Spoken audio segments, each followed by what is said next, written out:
back home? Yeah, I mean, they were in Boston. I don't know. So, yeah, I don't know. There was something or another. What's up, people? The redheaded stepchildren are back.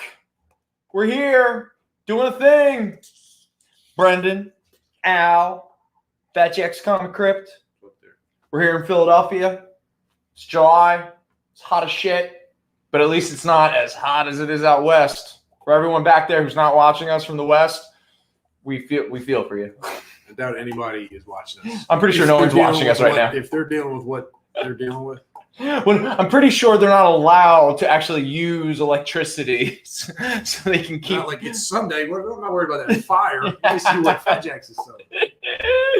Great point. Well, we are back from the vacation. We've had, we had 1 week off. It's been 2 weeks since our last show, and I'm just going to spoiler. We don't have a plan.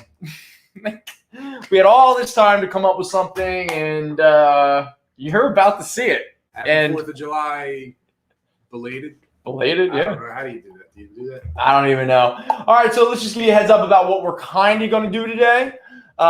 We have some 70s Phantom Stranger. We got some bundles. We got some Captain America and the Falcon, all that kind of stuff. But before we get into that, I guess we have to do the business, the house cleaning, all of those, whatever term you want to use to get the, the boring stuff out of the way. Well, you can argue this whole thing is boring, but, Oh, wait. Guess who's in the chat? Is it Zayden? It is indeed. Zayden, what's up, buddy? It is indeed. We can forego business to say hello to Zayden. Zayden, man, it's always a pleasure to see you, man. We always know we're doing something right when Zayden's in the chat. Oh, Zayden's leaving the chat. Oh, okay. Bye, Zayden. It was fun. It was fun while it lasted. He was like, I got shit to do. It didn't last long, but when it did, it was good enough for a few. It wasn't even a minute. Oh my God, man, we have dropped the ball. Is this it? Is this our last show? Have we completely failed? I think. And on that note. Are we just moving the tables around on a sinking ship? Well, thank you to Jason and everybody. Please like and subscribe and share so then I don't have to say that later on. Oh, yeah. So we're really thirsty, for likes and subscriptions. So let's imagine that this is likes. Delicious. That swallow was a subscription. Smash that like button. Yeah, smashing. People love smashing buttons. There's no double entendre to that. Not even a little bit. Not at all. All right, so business. We are selling comic books. We do ship, and we're in Philadelphia and South Jersey. Yes. If you need anything else, just let us know. Okay, so if you are not familiar with how this works, there we go. you can give us a phone call. Jerry knows. Jerry's professional. Jerry is actually like an employee who does his job well. Jerry's holding our hand as we cross the street. Yes. Jerry is keeping us from drowning. We just keep running off talking, and he keeps helping us. He's like, "No, back on track." Yeah, he's like, "All right, back on track." He's coming. You got it, man. You got it. Jerry. All right, so yes. So for anyone who's curious, that was recently our Instagram page, the FJC Paradox, which has been a lot of fun the past few weeks. Thank you for everyone who's been hanging out with me, with us. On the Instagram, on the gram, IG in it. But if you need to purchase books or claim books that we are going to be talking about today, please hit us in the chat. We will do that. If you're in the Philadelphia area, you can pick them up here. If you're in the Oakland, South Jersey area, you can pick it over there at our shop there. Or we will ship to you. Just email us. fjccshow@gmail.com. Any contact information. You can also email if you have inquiries about, present stock, if you have lists, all that kind of stuff. That's it. All of that. And shipping is $7 plus. $7+. We'll leave it at that. Yeah. It's not going to be exorbitant. If that's confusing, then email at us at fjccshow@gmail.com, and we'll try to explain it as best we can. It's $7 for the first item you claim, and we'll consolidate past that. We're not going to. Wait, was there a ghost? Did you see something back there? Nah. Did anyone else see that? Anybody see that? Was there something back there? That'd be creepy. Well, it's definitely not Robot Marshall, I can tell you that much. Did you let somebody in? I know. Did you let somebody in? No. Did you? But I left you alone. Are you setting me up? I'm not at all. Is this a joke? Is he pranking me? If we get macheted right now, that's not going to be funny. I'd be really. Oh my God! Could you imagine we got killed live right now? I tell you what, you better like and subscribe now. Oh no! If we were murdered, because that's first appearance level right there. The value of this video that you get to see it live. Oh my God! Can you imagine how viral this video would go? We'll be on the news for sure. Oh yeah, you can get that bat ready. Yeah, there you go. All right, we got a bat, we got a ball. No one's murdering us tonight. No ghosts are getting us. Are we selling comic books? We're like 10 minutes into this. Now I'm curious.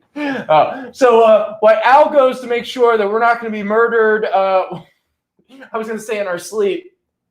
We're going to talk about some comic books. So Zainin, please stick around. We will get to some of our Captain America and the Falcon. But before we do, I wanted to just talk about some of our Phantom Strangers. Hey, yeah, there we go. I want to do some Phantom Strangers real fast just because I spent so much time trying to figure out what this stuff was. So with that in mind, while Al watches our back end, what? Mr. Hunter's going to sell the NFT. I think we're good. I didn't go all the way to the back. It's kind of dark. So sure people aren't coming. Did you leave the bar open in the back? No, I didn't go in the back. I didn't go through the back today. You go in the back. Come on, man. We're alone, man. You're the one that said there's a ghost. Hey. You know what you do in a slasher movie? You separate. You never stick together. Who does that? Speaking of ghosts. Oh, yeah. There we go. Here, pull that one out there. Here, hand me that real quick. We got to start selling books. For anyone who's not aware, this is Silver Surfer number 8. This is a CGC slabbed copy at 8.5. It's the first appearance of the Flying Dutchman. Do you not know who the Flying Dutchman is? Do you? I don't either. You better spend $100 and buy that book. I think it's 100. Is it 100 bucks? It's 120. It's 120? It's 120. It's 120. It's CGC. So, of course, it's 120. What CGC slab book do you know that isn't at least 3 digits?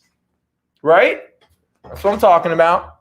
All right, so let's get into the comic books. How much time do we have before our break? All right, here we go. Phantom Stranger, number 2 from 1969. Phantom Stranger and Dr. 13 investigate a man who can't die. Okay, wait. This is something I found out about these books that were so ridiculous. All right, for anyone who's not aware of what this title is. All right, so so what's this from? 1969. Okay, so this is technically Phantom Stranger Volume 2. There was a Volume 1. So they create this framing technique in a lot of the early issues before we start to get to actually news stories and stuff like that. And so the framing technique always sets up something that Phantom Stranger, for anyone who doesn't know, Dr. 13 is sort of his antagonist because Dr. 13 doesn't... Okay, for a doctor whose name is Dr. 13, he doesn't really believe in ghosts or the supernatural or anything of that nature, something that we here do because I'm pretty sure we're screwed. So the concept is that they will go on an investigation. And while they're investigating whatever the MacGuffin of that issue is, Phantom Stranger will sit a character down. He's like, you know what? This investigation reminds me of another story. And so forth, you will then enter reprint land where it reprints a story from Phantom Stranger Volume 1. This is every time? Almost every time, especially in the early issues. Okay, but then here's where it gets even funnier. So the Phantom Stranger's done his story, and the character's like, yeah, oh my God, it's mind-boggling. I hope it doesn't end that way. And then Dr. 13 comes along to the same character and goes, hey, you thought that story was scary? Let me tell you a story. and it's another reprint from Phantom Stranger Volume 1. But hey, for a company that wanted to not pay artists more than like 8 pages of new art, it was a clever way to do reprints. So DC, congratulations. The only thing that would be better is if in the story the Phantom Stranger was telling, it was all like Inception wise, and then they meet and he's like, let me tell you a story now. And then it just keeps going back. In a way, I think they missed an opportunity to really get weird. Anyway, so it's a way to tell Golden Age reprints within a framing technique of early, like late Silver Age, early Bronze Age. Cool thing is, this is written by Otto Binder. Oh, okay. With art, cover, and art by Bill Drought, an artist that I am not familiar with. Oh yeah, that's a fine minus copy at $15. I should remember that we're trying to sell books. But we do get into now. For anyone who was unaware why this kind of volume has some interest around it, it's primarily because of a lot of Neal Adams cover art. So here we go from 1963. This is issue number 3. Now this is also before Phantom Stranger gets his more recognizable costume. Okay. But this is also, this issue is the very first Neal Adams cover of the Phantom Stranger. So again, Phantom Stranger and Dr. 13 are investigating a haunted carnival, and each of them pulls aside this little boy here. They pull him to a little dark corner, and they're like, hey, little boy, come here, I'm going to tell you a story, and you get a Golden Age reprint. So shout out to Wordman. Oh, yeah. Referred to as Campfire Tale. Ooh, That's Gary. Storytelling. You're right, Gary. That is a storytelling technique. Thank you. Very cool. Appreciate it, bud. Dude, you make this a lot easier. So anyway, this is okay. So what do we got? A Fine Plus. Now this is $25. This is actually one that has value because first Neal Adams Phantom Stranger cover. All right, just so we're clear, first PS cover, not first Neal Adams cover ever or anything of that nature. It is written by Mike Friedrich and John Broom, art by Bill Drought and Frank Giacoia, I'm not too sure. But anyway, that's a Fine Plus copy at $25. Oh, yep, there we go. That was a good save on my part. Now we get to Phantom Stranger number 8. Phantom Stranger and Dr. 13 deal with an ancient civilization of ice giants. But what makes this issue unique is they drop the campfire tale concept. And so now we get the first of a reoccurring set of characters that'll show up way later. We'll get to that at a different point. But the big thing about this issue that makes it kind of unique is, first of all, it's written by Denny O'Neil, but it is the beginning of Jim Aparo pre-Batman. But Jim Aparo becomes the regular artist of Phantom Stranger starting with this issue. And you also still have your Neal Adams cover. This is a good plus copy at $6. Now we move on to Phantom Stranger number 9 from 1970. Written by Joe Orlando and Mike Sikowski, the guy who will be my albatross for the rest of my life because I didn't know who the hell he was and everyone made fun of me. But he doesn't do the art, okay? He writes. But it's Jim Aparo art. It's a Neal Adams cover. Now this one, okay, this is uncomfortable because we step into, let's say, problematic territory in regards to topical world history that is happening right now. All right, so I imagine that you are aware that the Haitian president has been assassinated. And they're trying to figure out, was it an inside job? I mean, I'm pretty sure that we're sending U.S. troops to Haiti like this week to kind of assess what's happening. It's like legit movie. Yeah, it's bad. It's crazy what's going on. Like if you just look it up. If you haven't, it's a wild scene. If you're unfamiliar with what's happening in Haiti right now, please. I don't say this too often. You have every right to stop watching this show and learn about real life or death circumstances going on. It's a Tom Clancy novel. Yeah, Like, but it's the intense. but the reason I point this out is because Phantom Stranger was very prescient. So this is a Dr. 13 helps the Haitian president who fears he is being targeted by voodoo locals to scare people into worshiping their religion. So what that is he is being. There are multiple attempts to assassinate him in this issue by the voodoo religion. Yeah, I know. I was doing research and I went, what the hell? So, Phantom Stranger, he shows up to help Dr. 13, much to his chagrin. But guess what happens? Dr. 13 also recounts a story that is a reprint from an old House of Mystery. So, there we go. This is a good plus copy at $9. All right. For anyone who follows the FJC Paradox on Instagram, you have probably saw this image. This is Phantom Stranger number 13 from 1971. There's a gorgeous Neil Adams cover. This is the issue where Phantom Stranger investigates a young child at a nuclear facility who can seemingly kill people with his toy gun. But don't worry, guess what it's revealed to be? I give up. A mutant from an underground civilization who is able to kill people with its eyes. But it looks like child for some reason. I mean, that's and where this I was child going is with that. right, and this child's just hanging out in this nuclear facility, and everyone's just like, "Who's this kid's parent?" What are you doing here, kid? Oh boy. Okay. Also, at the same time, Dr. 13 is investigating what is referred to as the Devil's Timepiece, which is a grandfather clock that when you wind it up, the devil comes out, attacks you, and kills you. But don't worry. In pure Scooby-Doo fashion, Dr. 13 discovers that the devil is actually the auctioneer who sold the grandfather clock, dressed up like the devil, murdering people who buy the clock. Dude, what an era of comics. This is written by Robert Kanigher, art by Jim Aparo, and cover by Neil Adams. It's a very good minus copy at $7. That's intense. It's so good. That's pretty good. Okay, this is a fun one because this comes up. Or Zanin, if you're in the chat, this is the issue that I was referring to. Okay, so this is Phantom Stranger from 1971. This is issue 15. So a man comes home to his village of his birth. It's this African village.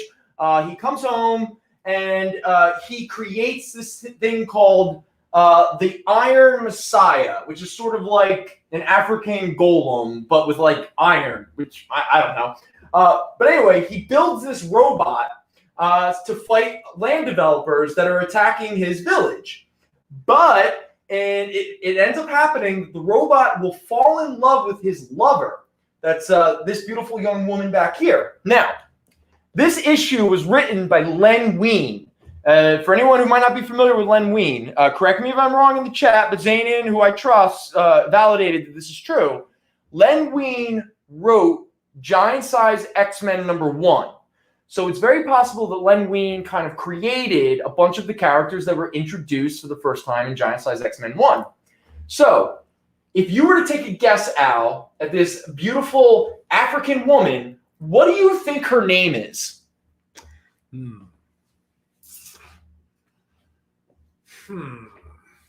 This takes place in Africa? Yes. Written by Len Wein, who also wrote Giant Size X-Men #1. Giant Size, and that's a Marvel book. Uh-huh. I'm going to say Charlize. You are wrong. Her name is Aurora. Wait a second. I know another character with that name. I know, right? That's bizarre. Who might have been created by Len Wein. Anyway, okay, so what else happens in this? The robot, in a jealous fit of anger, kills his creator, gets rejected by the woman he loves, Aurora, and then can you guess how the villagers destroy and kill the robot? African villagers. How do they kill him? You can't guess it. You got it. Hand grenades. Lots of hand grenades. What the hell? Yes. But even better is the Dr. 13 story in this issue, where Dr. 13 discovers a music group called the Satan Sextet, who is dosing their audience with psychedelic laced flowers and necklaces and beads, which cause people to trick face and then to walk out into the ocean and drown themselves. Yeah, I know. That's not a reprint of a Golden Age one. That's its own thing. That's its own thing. Okay. But in case you were wondering, this book also has 2 reprints from House of Secrets and My Greatest Adventure. But don't worry, you get Jim Aparo art and you get Neil Adams cover. Well, Mr. Good plus at $6. Mr. Lime is claiming Aurora's first appearance. There you go. Because I knew someone would appreciate that. Anybody would. It would be Gary. Yep. I mean, you could make that. I honestly thought it was going to be Wolverine. Oh. Because I was like, I couldn't, it's good. Got claws, maybe. I don't know. But I love it. He just builds his robot and they destroy him with grenades. It's ridiculous. Man, Bronze Age. Thank you, Mr. Lime. Thanks, Gary. Appreciate it, bud. Okay, so Phantom Stranger, what issue number is it? This is issue number 18, okay? Here, let me check out my notes here because there's only so much I can remember. All right, so this was written by Arnold Drake, illustrated by Jerry Talaco, and that's a cover by Nick Cardy. So it's not Neil Adams. I think at this point, Neil Adams is gone. Jim Aparo is gone. Who's doing the writing before? Who was I talking about? It doesn't matter. Anyway, this is where Phantom Stranger investigates a murderer on trial who may have a split personality. No, wait, this can't be it. No. Do I have no notes on 18? I have no notes on 18. Okay, fun time. All right, that is absolutely a Neil Adams cover. It's a very fine at $25, and I'm so sorry. I seem to have skipped over this one, which is surprising. It happens sometimes. Now, this is where, okay, so now we have this huge jump forward, okay? So now we're at Phantom Stranger number 28. This is in 1974, okay? So this is the Arnold Drake, Jerry Talaco, I'm sorry. Hey, Jerry, if you're out there, not producer Jerry, Jerry T, I apologize, I don't know how to pronounce your last name. But that's the Nick Cardy cover. It's actually a pretty cool cover. But this is the one where Phantom Stranger investigates a murderer on trial who might have a split personality or he might be possessed by a horrible creature. I bet you can guess which one it is. But this is the beginning. I don't know if it's this issue or the one prior. But you now don't have Dr. 13 in the series anymore. Now you have the Spawn of Frankenstein who faces off against the cult. And there's a lot of misunderstandings with town folks. So, Spawn of Frankenstein, town folk, misunderstanding. I think you can see where this is going. This is a fine copy at $10.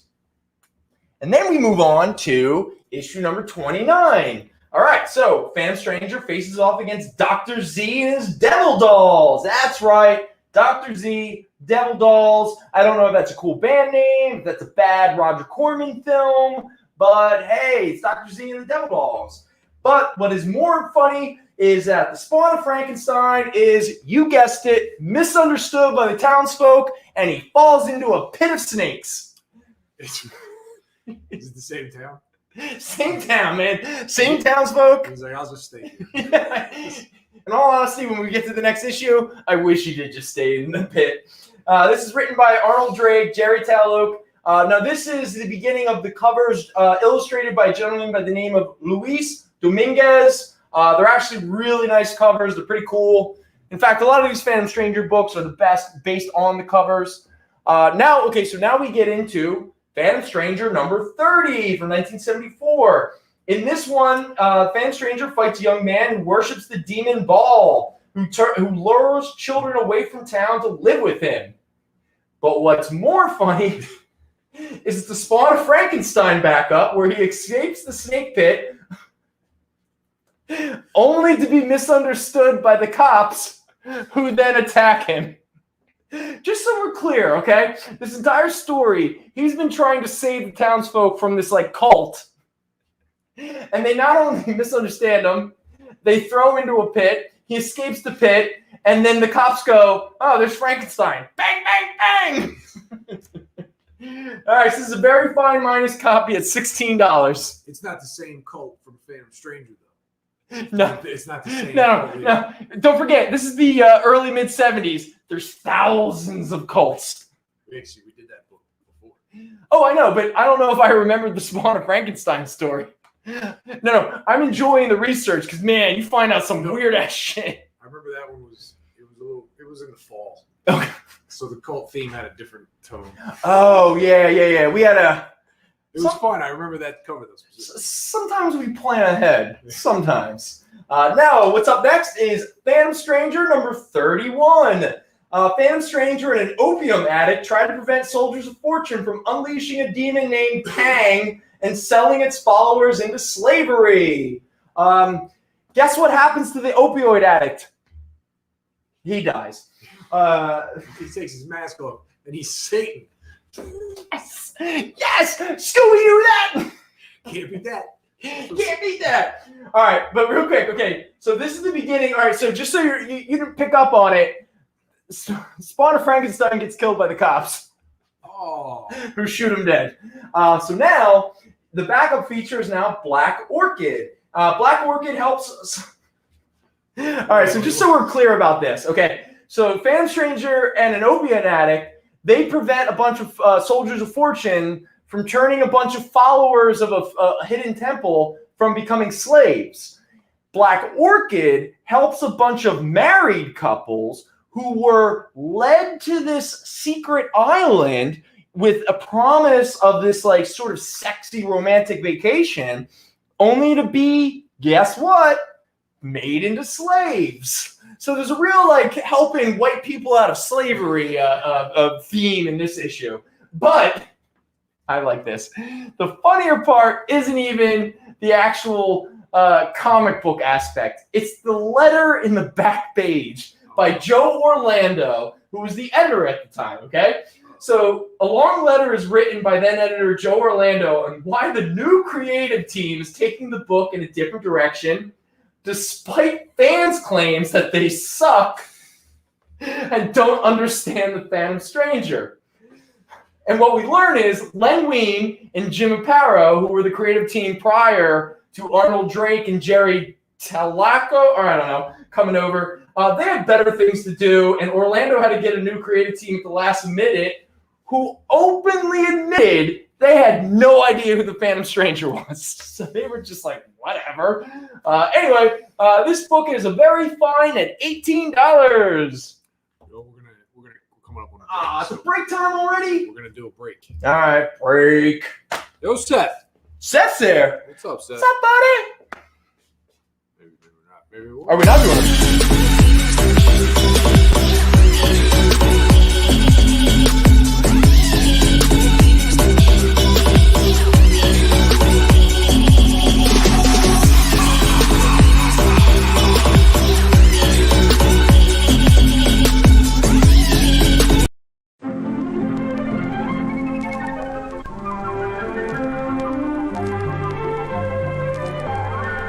There's a town that lies nestled deep in the Appalachian Mountains in the great American state of Pennsylvania.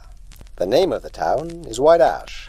With a town charter dating back to 1714, it's one of the oldest towns in the country. And as you can tell from how hard those smokestacks are puffing, it's also one of the coldest. Thankfully, the people of White Ash have a secret that's dark and very deep. A secret to keeping warm, bituminous coal. From bituminous coal as a product ingredient comes heat, power, transportation, and necessities and luxuries almost beyond count. And where, you might ask, does all that coal come from?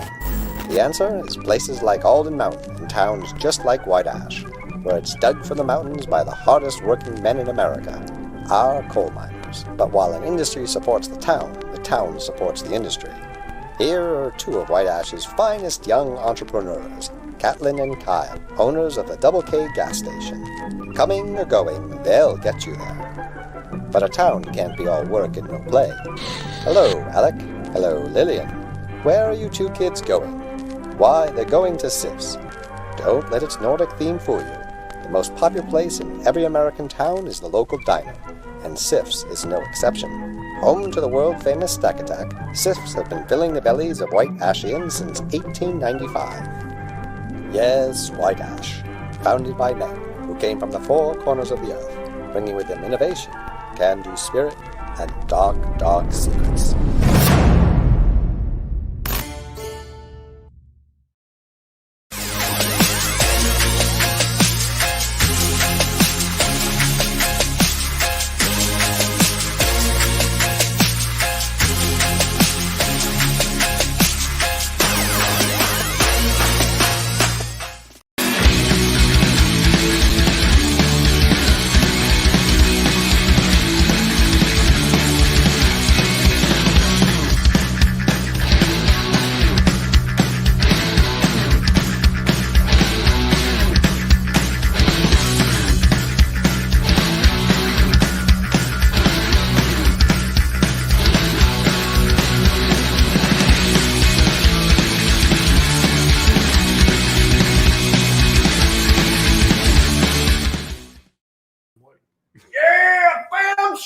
We're not done yet. We got a couple more issues left. We're Fat Jacks. Brendan now. We're back. So anyway, Phantom Stranger, 1974. Yes. Claimed. No worries. All right. So Phantom Stranger, issue number 32. Okay. Now this issue is fun. Okay. You see this this young lady right here? All right. So a bunch of townsfolk don't like a woman, and they accuse her of being a witch. So the Phantom Stranger has to show up and be like, "Hey, people. This is 1970 whatever. You can't be burning women at the stake." And then they're all like, "Oh, we're so sorry. I guess we were wrong." But there's a twist. Can you guess what the twist is? The cops shoot her. I was waiting for that. No. She ends up being a witch. And you want to know how they find out she's a witch? Because she has something called the Devil's Candle, and some random person lights it. And as it burns, she begins to melt like candle wax. That's pretty cool. That's pretty cool. Yep. Also, the Black Orchid fights a Black Orchid. Arnold Drake, Bill Drout's back. The original Phantom Stranger artist from this volume. He's back. And we also get a gorgeous Luis Dominguez cover. Fine plus copy, $10. Did you read Barbaric at all? No, not yet. All right. Did you enjoy it? I enjoyed it. Everybody read Barbaric from what is it? Aftershock? Is it Boom? Aftershock? It's Aftershock or Vault. I can't remember. It's, Maybe it's Boom. Yeah, maybe Boom. It's one of them. Barbaric is Vault. Barbaric from Vault was a lot of fun. If anybody's interested, it came out a couple weeks ago. Is it raunchy Conan? It's extremely. He talks to his axe. Okay. His axe is there's F-bomb. It's not for kids. It's very adult, but there's they save a witch in it. It just made me think. All right. Well, you know what else isn't for kids? Phantom Stranger, issue number 34 from 1975. You ready for another classic plot? Okay, here it is. Okay, see if you can follow along. Okay, so a crime lord, a boss, is killed, and his brother is really sad. And I guess the brother, his best friend decides, he's like, I have a great idea. I am going to take the brain out of the crime lord boss. I'm going to attach it to a computer, and then the brain computer is going to teach me how to be a crime lord boss. Okay? You with me so far? All right. So then the friend of the crime lord boss's brother decides to build a robot. Dude, I know, this is insane. Okay, so he builds a robot of the dead boss, and he pretends like nothing ever happened. The robot just shows up, and he's like, hey, I'm the crime lord boss. And everyone's like, yo, dude, we saw you like shot multiple times. We literally saw your body missing its brain. We had a funeral for you. Okay, but what the secret is that the brother's friend thinks that he's going to run the mob through the robot as if nothing happened. But I don't even know how it resolves itself. It's just, it's what's that Steve Martin movie? Father of the Bride. Yes, that's it. But anyway, if you don't like that, Dr. 13 investigates a haunting only to discover the ghost is the spirit of a scientist who died by trying to create super speed. Man with Two Brains. There you go. That's an excellent film. That issue was written by Arnold Drake, Guy Lillian, who I'm not familiar with, Jerry Talak, and I didn't point it out, but that is a Jim Aparo cover. Oh, and just so you didn't guess it, that's the robot boss. Now we get. Oh, this is a fun one. Okay, Phantom Stranger number 36. Two explorers find a downed Nazi plane full of gold in the African jungle, leading to one of them killing her partner and abandoning him to die in quicksand. Spoiler: he dies in the quicksand. That's not the twist. Phantom Stranger then decides, so she has to try to escape the jungle with all of her ill-begotten gold. And Phantom Stranger just kind of sort of pops up and walks next to her the whole time, giving her a dissertation on the morality of greed. Yes. So as she's walking through the jungle, she has to keep dropping gold. And then Phantom Stranger's like, "You're a greedy bitch." And she's like, "Don't say that. That's really sexist." And he's like, "Oh, I'm sorry, but you're greedy." And It's like time and place, dude. I don't care. Yes, this is the mid-70s, okay? So anyway, so he keeps following her and he keeps whining at her and whining at her. Now, some would say that she died from jungle diseases. I think that she committed suicide to get away from the Phantom Stranger, who was being really whiny. So anyway, she dies. Moral lesson is, don't kill your partner and don't be greedy. Also, Black Orchid hacks a criminal's computer, causing him to get doxxed. They're swatted. I'm pretty sure it's the first appearance of being swatted or something along those lines, because what she does is she hacks the computer of the criminal, and then she lures him into a trap. And you know what the trap was? The police station. Good job, Black Orchid. Good job. No wonder you were a dead character until Neil Gaiman and David McKean tried to resurrect you in the late 80s. I mean, that was your idea? Anyway, Dave Michelini is now the writer. Jerry, who I can't pronounce his last name, is still kicking around. And Jim Aparo does the cover. And now, our final Phantom Stranger. This is issue number 40 from 1976. Phantom Stranger and Deadman team up to fight a demon. Black Orchid stops a robbery. Paul Levitz wrote it. Fred Carrillo drew it. And Jim Aparo did the cover. Boom! We're over. There you go. There we go. Phantom Stranger of the 70s. Stick a fork in it. Yeah! Bang! Bang! Get it! Chat question. Yes? Favorite ghost character in comic books? That's kind of hard for me because all I can think of was Anna Nicole Smith. Oh, you can't, dude. Come on, she's a real person. By the way, man. Too soon. Have you ever seen Skyscraper? Was that her action movie? You mean her Die Hard movie? Okay, so there's a movie from 1996 I know of it. I don't think I've ever seen it. where it's just softcore pornography. Yeah. But they don't stop watching this show. But the moment the show is over, Oh, they all left. They're all looking up Anna Nicole Smith. yeah, should probably go look up the trailer for Anna Nicole Smith's Skyscraper, where she's a helicopter pilot, and I think they invented helicopter Uber, because I'm pretty sure her helicopter is a taxi. And just so we're clear, it's an action movie. Is she in a bathtub in it? She's in a shower, maybe bathtub or shower. Yeah, it must be. I think it's a shower, but there's a lot of sex in it, like a lot. I mean, it's just a porn, but without any, It's a Showtime movie. Yeah, it is. It is. It's a Skinamax. But I forgot it existed, and it came. I was listening to a podcast about Die Hard ripoffs, and the first one they brought up was Skyscraper, and I was like, "What the hell is this?" So I looked it up on YouTube. Can you watch it on YouTube? Yeah. Like, is it? I don't know if you can watch the whole movie, but I'm telling you, there's a 3-minute trailer. That's all you need. You'll get everything you need to see. It is awful, like really bad. Okay, so with that said, What's Anna Nicole Smith's best work? That's a chat question too. Guess Gene ads. I was gonna say Naked Gun. Oh, that is a good one. It was fun. It's the first one, or is it 2.5? It's 33 to 30. Oh, 33 and a third. That's right. It has OJ with the big afro getting stuck in the Oh door. my God. Those are all they're all great. The 90s, man. The 90s. We're going to need at least 50 years before we can truly have an honest conversation about what the 90s really were. Okay. Now we're going to move on really quickly to some bundles. So the first one we're going to start out with, as everyone here probably knows, we're huge fans of the Hall of Fame, one of the greatest artists of comics of all time, one Robert Liefeld III.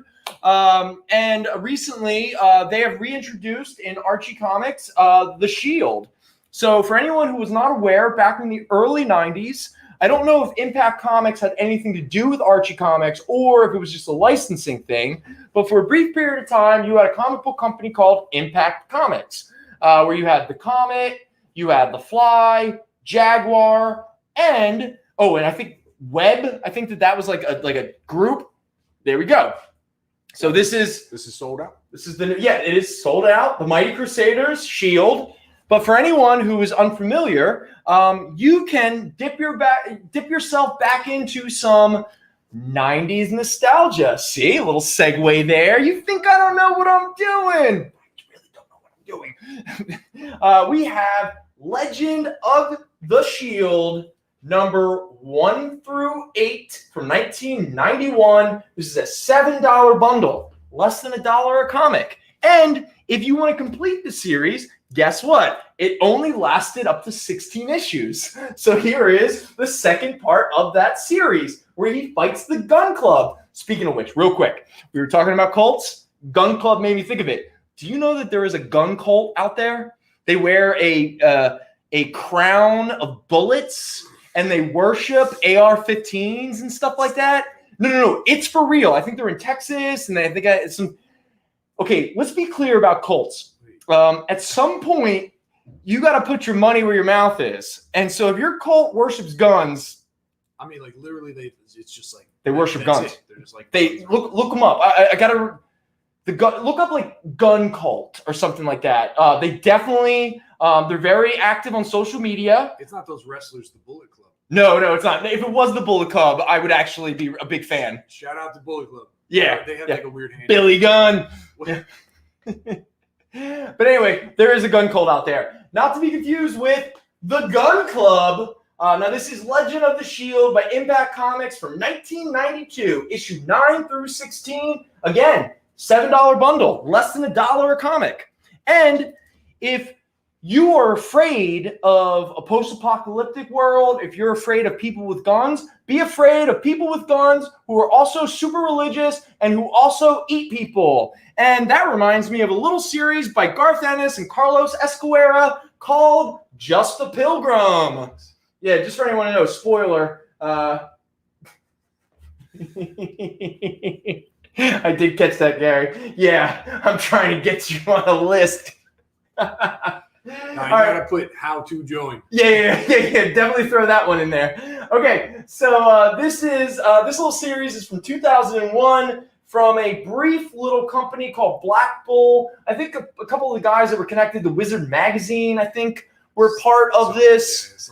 It was actually a kind of a fun. I enjoyed this series at the time. There was another series called Shadow Reavers that I thought was pretty fun. It just didn't go anywhere, which kind of sucks. There was an artist named Nelson, I think one name, who was pretty cool. It kind of looked like a mix of Neil Adams and John Byrne. I think I only read. But this is the one, because Garth Ennis, because we were addicted to Preacher. Yeah.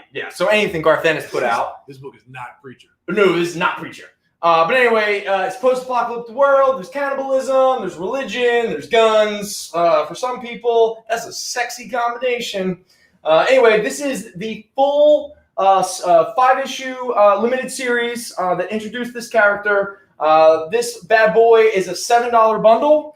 And if you want, there was a sequel called Just the Pilgrim, Garden of Eden. This one was from 2002. Now, this one was only 4 issues, but again, Garth Ennis, Carlos Escuera, who is most known primarily from like doing a lot of Judge Dredd with Garth Ennis and stuff like that. Anyway, this bundle is $6. Honestly, those are good. I mean, just for the art, the story, take it or leave it. Depending on if you're an Ennis fan. I know a lot of people. I know it goes hot and cold with people. But the art in that it's stellar. It's very cool. Yeah. Okay, next up on this row, we're going to talk. We're not going to get into Jack Kirby because obviously we could talk about Jack Kirby for just days and days on end. But we're going to talk about the characters. Well, we're not going to really talk about them because this is a snappy show, all about just moving along and no segues or digressions. But late in his career and his life, he created a few characters called the Galactic Bounty Hunters. All right. Now, this was a series put out by Marvel Icon. Now, this was a reprint. I believe these were reprinting the ones from the 90s. Am I wrong about that? You know what? I'm not going to speak about something I don't know that well. So what I'm going to say is here we have Jack Kirby's Galactic Bounty Hunters from 2006. That's when this was published. Obviously, Jack Kirby died in 1994. So I'm pretty sure these characters were created prior to 2006. I'm pretty sure these are reprints. It would have been the top stuff? I think it was the top stuff, yeah. And we're going to get into the stuff that Dynamite put out about a decade ago. But anyway, this one is issue 1 through 6. It's a complete series. It's a $10 bundle. Now, back in 2011, 2012, Dynamite Comics, they started to publish new books pertaining to the last kind of grouping of Jack Kirby characters that he created. Captain Victory, Silver Star, Dragon's Bane. I'm pretty sure Alex Ross was sort of the art director for this series, or for the multitudes of series, which is why a lot of the covers for these were done by Alex Ross. But we have 3 bundles here. The first one up is from 2011. This is issue 1 through 6 of Captain Victory. This is a $10 bundle. Get some nice Alex Ross covers in this bundle.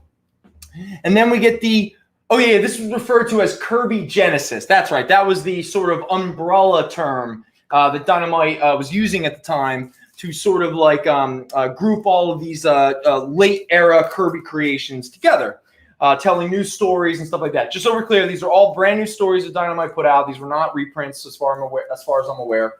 So anyway, this little miniseries was Dragon's Bane. Now, this is a 4-issue miniseries from 2012. Now, this is a $6 bundle. And then we have a character that I get a real kick out of, even though I don't really fully know a ton of.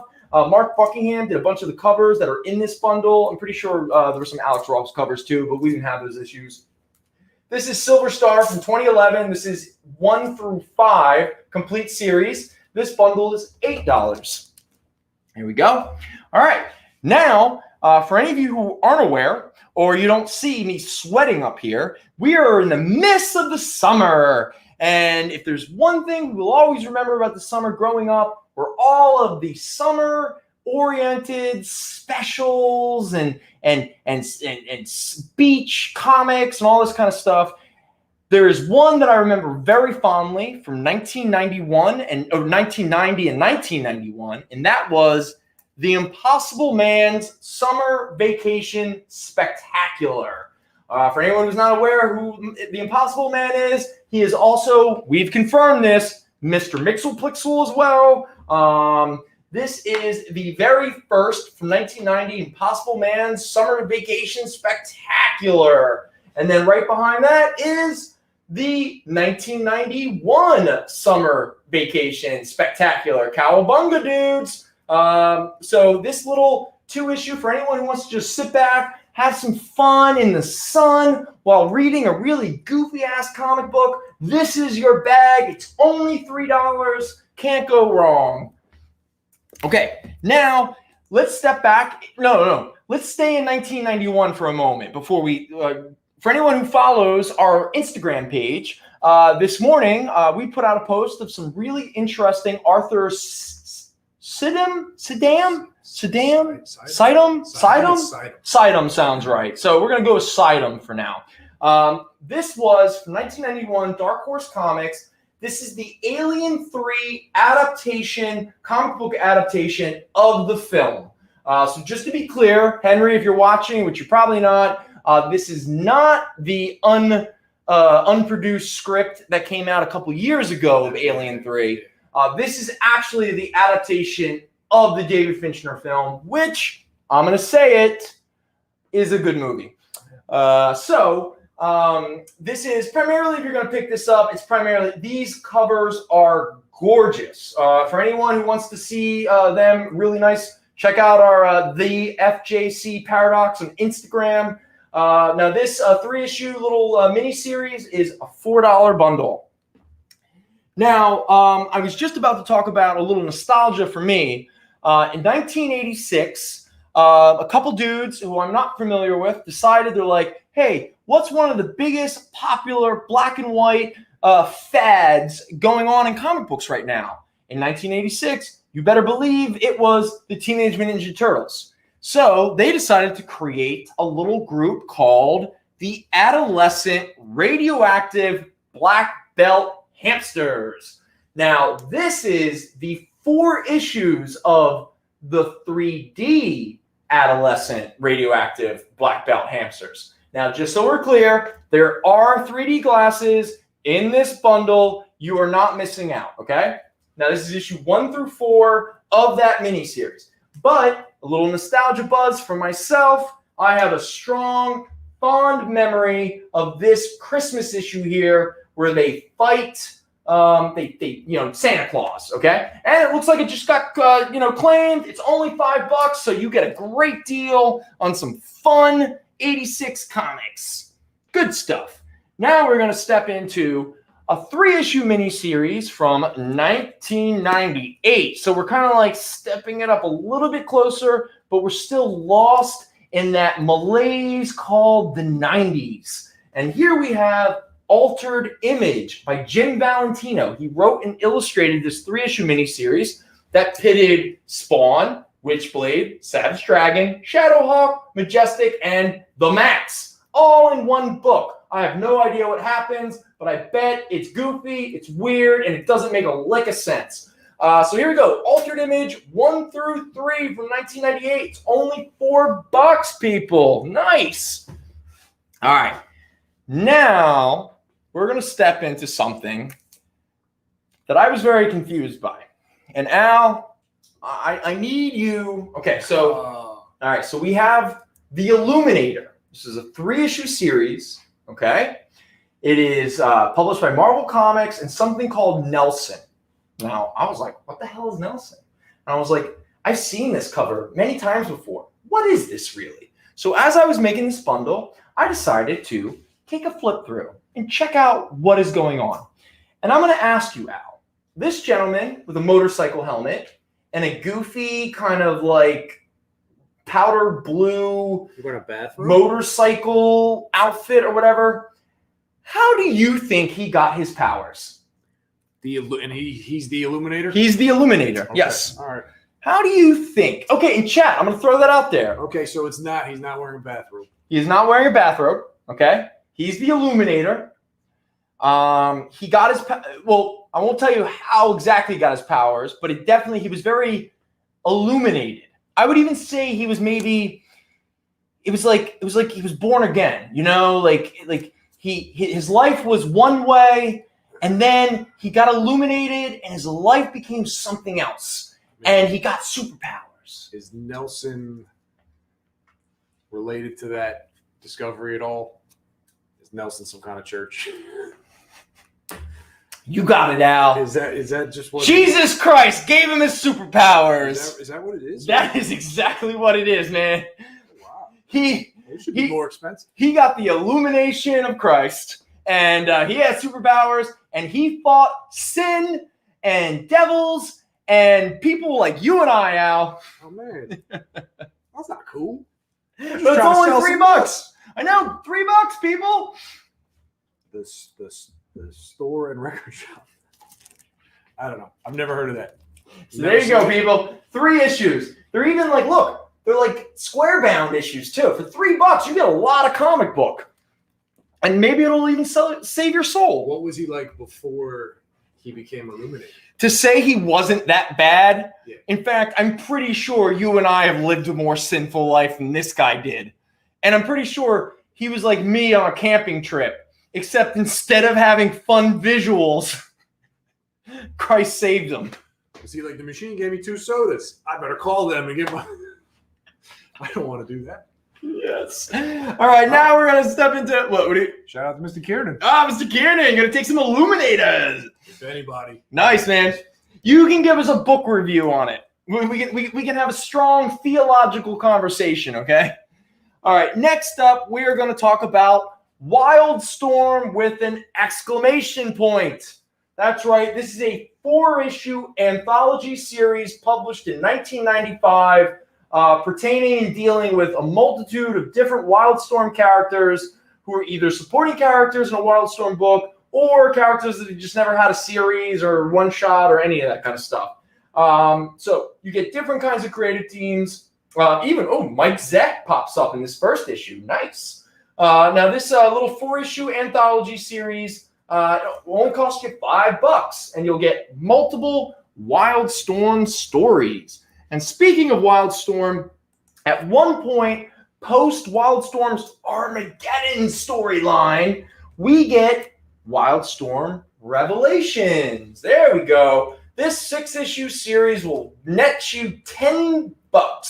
And once upon a time, I knew what this was about, but I have forgotten. But the one thing I can tell you, if it's Wildstorm, there's a lot of sexy women whose body type might not be real, but they have swords, they stab, and they cut lots of people. So if you want sexy ninja ladies that aren't ninjas, but they sure use swords and they murder people like ninjas, then Wildstorm Revelations is your bag. And hey, in fact, this might be a nice double bill with our boy Illuminator, because we all know Revelations has a lot to teach us about our soul.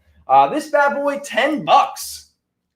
Now, Image, this was cool, okay? Not for everybody. I wasn't super familiar when I was, 1993, so I would have been like 14. I didn't really know who like Jerry Ordway was particularly. And Al Gordon, do you remember Al Gordon?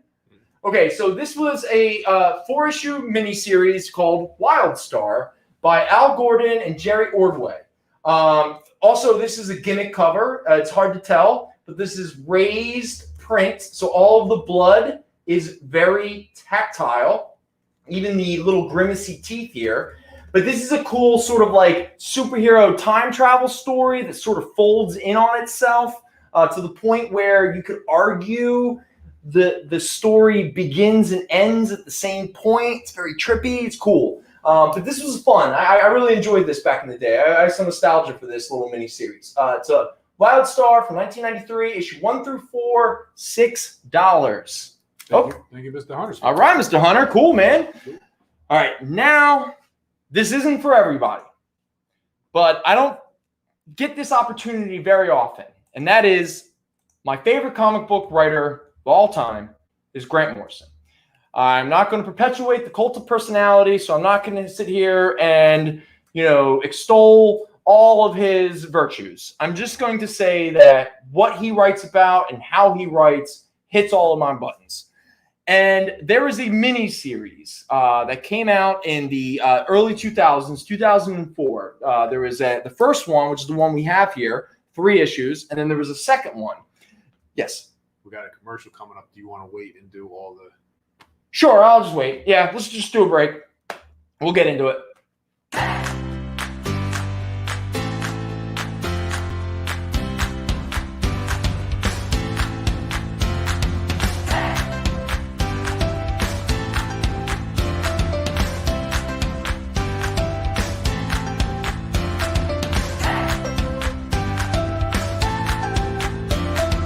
There's something for every imagination at your local comic shop. Visit comicshoplocator.com to find a store near you.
What's up? How you doing? What time is it? 7 o'clock. Oh, it's 7. Oh my God, we have an entire hour. No, we have an entire hour. Oh, jeez. We're gonna get to his rant in just a minute. Where am I? About what is happening? Morrison. No, I promise not the rant. Everybody, please like and subscribe. The experience. We're on the experience. Did you know that? And please follow us on Instagram and Facebook and Twitter. All everything, anything you can be on, we're probably on it. We're on all the things. In fact, when you close your eyes at night, there's this weird little kind of like light that happens just out of the corner of your vision. That's us. Always watching. Always watching. And if you can find Eric on TikTok, it's a hidden page. It's not his, but he's quite taken with it. He loves his TikTok. He does a lot of Willie Nelson. Do you know Willie Nelson is 100? Wait, did he just turn 100? Wait, okay. Hey, chat. Willie Nelson. He just had a birthday. Did he turn 100? I swear to God, he's like. No. Maybe marijuana really just like sort of. You know what? No, I'm thinking of Betty White. I think Betty White's close to being 100. Hey, how old's Willie Nelson? I mean, he's probably like 140. All the pot he smokes. I know, right? Yeah. What is it? 88? Okay, all right. Cool. Good for you, Willie. Fat Jack's ghost. Shout out to Willie Nelson if he's watching. Yeah, I know. Yeah, Willie, if you're watching, love you, pal. We have something in common. Let's hang out sometime. All right, let me just quickly burn off the last of our couple bundles here before we get into our Captain America and Falcon run. All right, so the first thing I will say without belaboring the point too much is a very misunderstood Grant Morrison miniseries. We are talking about Sea Guy. That's right. Illustrated by a gentleman who has become, I can't say anything, but a person drew this, but Grant Morrison wrote it. But the thing that needs to be understood about this series that I think kind of a lot of people missed is this entire Sea Guy, this miniseries and its sequel is predicated on you having a slight understanding of Arthurian myth. I know that's just like, what? It's a sea guy and a talking tuna. Is he a tuna? Yeah, he's a talking tuna. There's also a little bit of a subtle nod at the evil of Disney. But more than anything, Sea Guy himself is a Sir Galahad, a certain Lancelot, a Green Knight, a questing for the Holy Grail, a virgin of heart, if not of genitalia. And it is dark, and you don't realize it because it's so goofy and weird. Again, look at this, man. He goes to the moon, all right? He has no power, nothing. I can't explain this more without just giving away everything. And I promised Gary I wouldn't rant, or at least I promised Al that I wouldn't rant so as not to give Gary the pleasure of me ranting, which in and of itself might be a rant.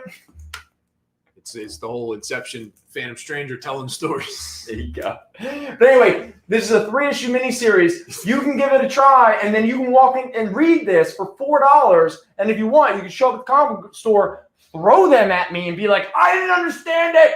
It's weirdness for weird's sake. And I go, that's not a thing. Just because you can't understand it doesn't make it bad.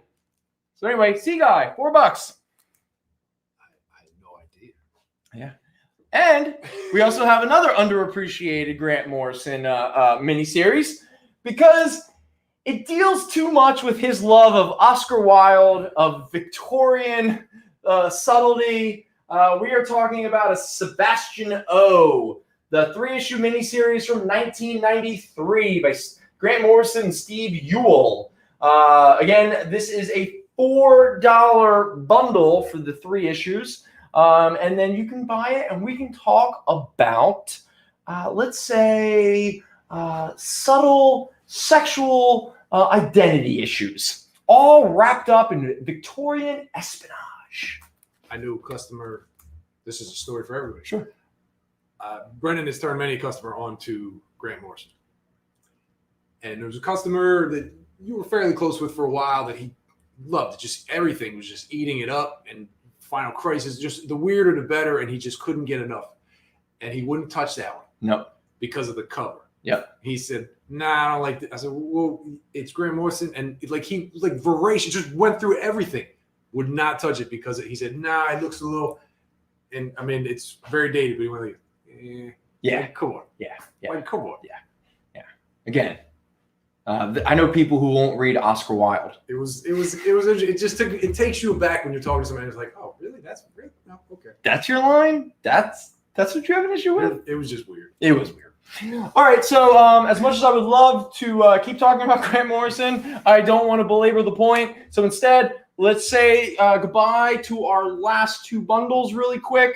Ed Brubaker, like Grant Morrison. Now, again, he's the top echelon, but Ed Brubaker is one of my all-time favorite writers. Specifically, when he teams up with Sean Phillips, it is gold. For anyone who hasn't been reading the Reckless hardcovers, graphic novels. No, yeah, you're good. I'm Something going to grab that bundle if nobody else does. Okay. This is the 4-issue miniseries called Scene of the Crime by Vertigo from 1999. Okay? Now, Michael Lark, he did a lot of the illustrations and the covers for this. And that's a big deal because Ed Brubaker, in a couple years after this, would do a really great book for DC with Greg Rucka called Gotham Central, where Michael Lark was the primary illustrator. But what makes this book more unique is you begin to get Sean Phillips. Now, he did a cover. He did the covers, or at least like a couple of the covers. Yeah, because Michael Lark did the first one. That's for sure. But he starts to do some of the illustrations. I don't know if Michael Lark kind of missed the deadline or they wanted to incorporate some. I'm not exactly sure. But what makes this important is because this is the beginning of Ed Brubaker and Sean Phillips' over 20-year creative endeavor. And when I say that they are probably the best writer-artist duo, I'm not saying that lightly. Criminal, Incognito, Fatal, Fade Out. It's pretty much exclusive. The two of them just work together at this point. Brilliant. But this is, it's noir. I mean, Ed Brubaker is already showing what he is the best at. He is absolutely the best noir writer in comic books, even to the point where it's hard to tell, but that little guy back there taking the photo, that's supposed to be Ed Brubaker. Obviously, Ed Brubaker created the Winter Soldier for Marvel. He was in the Winter Soldier movie. There's a scene where the Winter Soldier is being tortured, and these two dudes walk in wearing these sort of like button-up shirts and stuff like that. And there's a guy who's sort of bald and he has like horn-rimmed glasses and he's got the goatee and the beard and everything. That is Ed Brubaker. So anyway, this is Scene of the Crime. It's a seedy underbelly of LA and paparazzi and all that kind of stuff. This is a $5 bundle. I'm gonna take that. All right. We'll see if we can get another one for you, Ed. I don't know. We'll see if we can find it. And then last but not least of the bundles, because I'm pretty sure we're going to have a nice run just talking about our Captain America issues. This was the 5-issue miniseries by Sam Keith back in 2004. He wrote and illustrated this series. I'm a big fan of Sam Keith's art. In fact, I believe that the only real title of the original Image books that actually holds up and is compelling and interesting and thought-provoking is Sam Keith's The Max. Definitely ahead of its time. But this is a fun one where Batman has to investigate. I guess he's like a werewolf or something weird.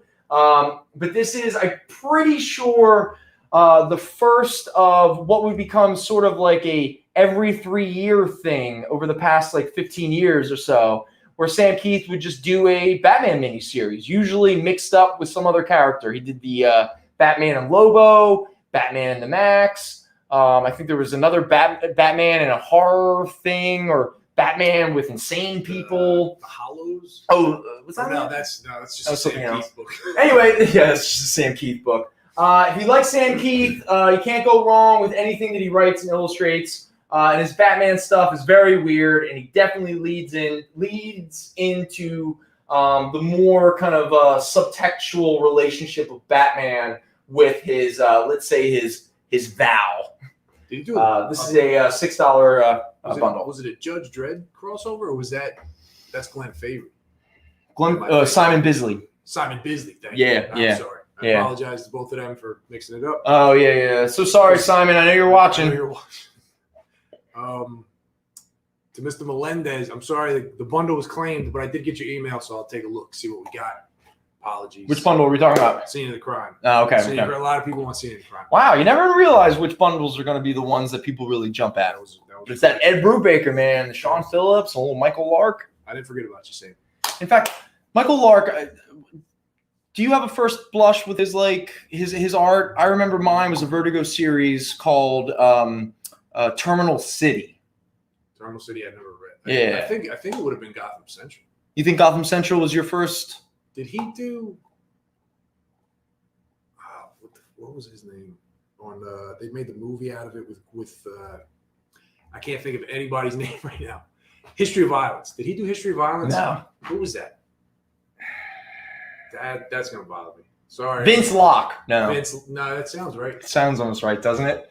I just kind of shot in the dark. No, yeah, it would have been Gotham Central. That's what I remember. I couldn't say. For anyone, hey, DC, Gotham Central's not in print. Why? You know what? That's like Sandman Mystery. They started to do another print and then they just stopped. I don't have a lot of ambitions in my life outside of I want some peace of mind because I feel like I'm going crazy and I'm really afraid that I'm probably going to end up in a gutter someday. But the one ambition I would have if someone offered me it, I want to run the collections department for both Marvel and DC, specifically DC too, because there's way too many epic, amazing stories, amazing art, amazing writing that is out of print. And I don't understand why. I mean, we could at least do a print by order. I'll do entire shows just talking about why people should order a certain story. And then whatever, numbers we get at the end of the show, we'll just print those. But let's just keep them out there, people. Keep it out there. We can't let this stuff die off, man. This art, if you don't fight for it, if you don't preserve it, it will go away. Again, just like with the streaming services. Don't assume that all these corporations are going to have all your favorite movies streaming on all these services. Buy physical media. Anyway. Question. That's another one. Thank you, Mr. Lime. That's. Oh, that was one. That's victim to that. Yes. No, yeah, Gary. It's fair. Yeah. Yeah. All of the Dennis Cohen, Bill Sienkiewicz, Denny O'Neil questions, all out of print. Just gone. It was Vince Locke. It was? Yeah. Wow. Nice job. Ching. No prize for this guy. Yeah, Gary, I want to hear the because I'm pretty sure there was like one volume that was going for like $300. Nothing's better when a trade goes out of print and the vultures come out with their $500 Jack Kirby Fourth World Volume 2 in hardcover. Somebody's still harboring that. Man, that shit pisses me off. But you have the other 3 volumes. I know. It's great. It's annoying. All right. Now we are going to Zenon. I hope you're still out there because I promised this over an hour ago. We went off on a date. Yeah, we really did. But hey, man, I don't know about you guys.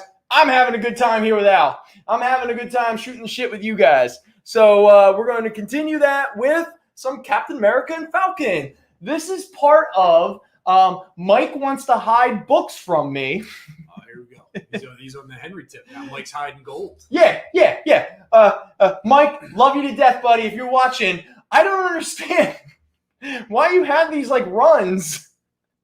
And you were going to throw them into the back issue bins where they would disappear before I had an opportunity to at least talk about them, show them off. I mean, again, I know I've said this on the show before. We had, 2 or 3 copies of the first appearance of the Falcon? And we didn't even get one to try out on the show. Mike's like, well, the books might sell in the back, or you could just stand here and talk about American Ninja. Wait, maybe that's why Mike's decided to, because speaking of American Ninja, I watched it this week. No, I won't go there. Okay, so let us, before this completely goes off the rails, And real quick, if you see books on here that we don't get to, or you're interested in, just claim them. or claim them, or just give us a call during the week, or if next time you're in and you're like, hey, you didn't really get a chance to because you guys were just chatting. Okay, yeah, just so we're clear, So okay? you know, because all these books are for sale all the time. Yeah. Not every book has the best like anecdote or story that makes for a good show. But if you see a book up here that you're interested in, no matter what I'm talking about, please, I will stop and we will then turn to that one so you can find out the grade, the price, all that kind of stuff. Sorry, Jason, we got to put them in for everybody. What is Jason saying? What's that bum saying? He's like, hey, I bought $1,400. Yeah, I know. Yeah. Jason's like, hey guys, I think I've bought some attention. Let's tone it down a little. Wait, you have a problem with tone? Hey, at least I didn't break my leg being a. All right, first up, Captain America 121. This is a $9 book, a very good plus. It's the first appearance of Man Brute. It retells the origin of Captain America, and you have an Avengers appearance. And if there's no better villain than a guy named Man Brute. Right? I mean, I can't be wrong. That's when the wrestler comes out and they're like, this is pro wrestler. Wonder who's going to win. This is the mutant. Here's Tough Guy. Wait, there's a character called Strong Guy. Yeah, that's good. That's a good point. Guido, the Strong Guy. Come on, man. Peter David, what were you thinking?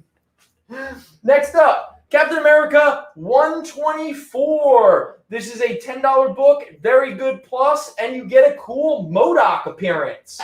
Right on. Now we get Captain America 129. This is a $10 book at very good price. Plus, you get a Red Skull appearance, which is pretty cool. And just so we're clear, Stan Lee was still writing the book at this time. So we will get to the final Stan Lee issue in a moment. Now we have Captain America 131. This is an $8 book, very good. Nothing can save Captain America when the clock strikes death. No, your eyes are not deceiving you. Yo, look, Bucky came back and no one knew it. What do you think this issue is about? If you were to look at that cover, what do you think it's about? I think they went back to 1988, 1984. 1988. Yeah, they went back to 1988 when they were in, they were in I was making a Back to the Future. 1968. I fucked up the year. Yeah. I don't know what's it about. Tell me. I have no idea. Oh, it's got to be time travel. Bucky's there. Let's go with that. They're on a clock.